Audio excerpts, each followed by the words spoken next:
दोस्तों ये एक नई पहल है। जय श्री श्याम हम ये दोस्तों। चाहते हैं कि जिस आज तरह से हमारे हम पशु 365 पक्षियों को दाना दिनों डाल के रहे चैलेंज हैं का तीसरा दिन और है। हमने 365 दिन का चैलेंज लिया है। तो हम आज हम ये सुबह चाहेंगे कि जल्दी दोस्तों उठकर आप भी इससे अपने मोटिवेट चैलेंज हों के तीसरे दिन के और लिए आप लोग तैयार हो भी गए।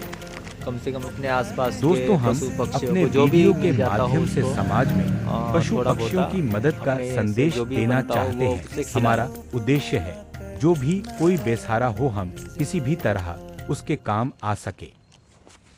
दोस्तों, अगर आपको हमारा कार्य पसंद आ रहा हो तो कृपया वीडियो को लाइक करके कमेंट कर दें।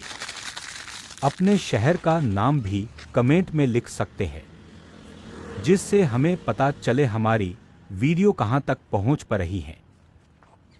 दोस्तों, हमें और अच्छा कार्य कैसे करें ये सुझाव भी जरूर दें, जिससे हमें बहुत मदद मिलेगी।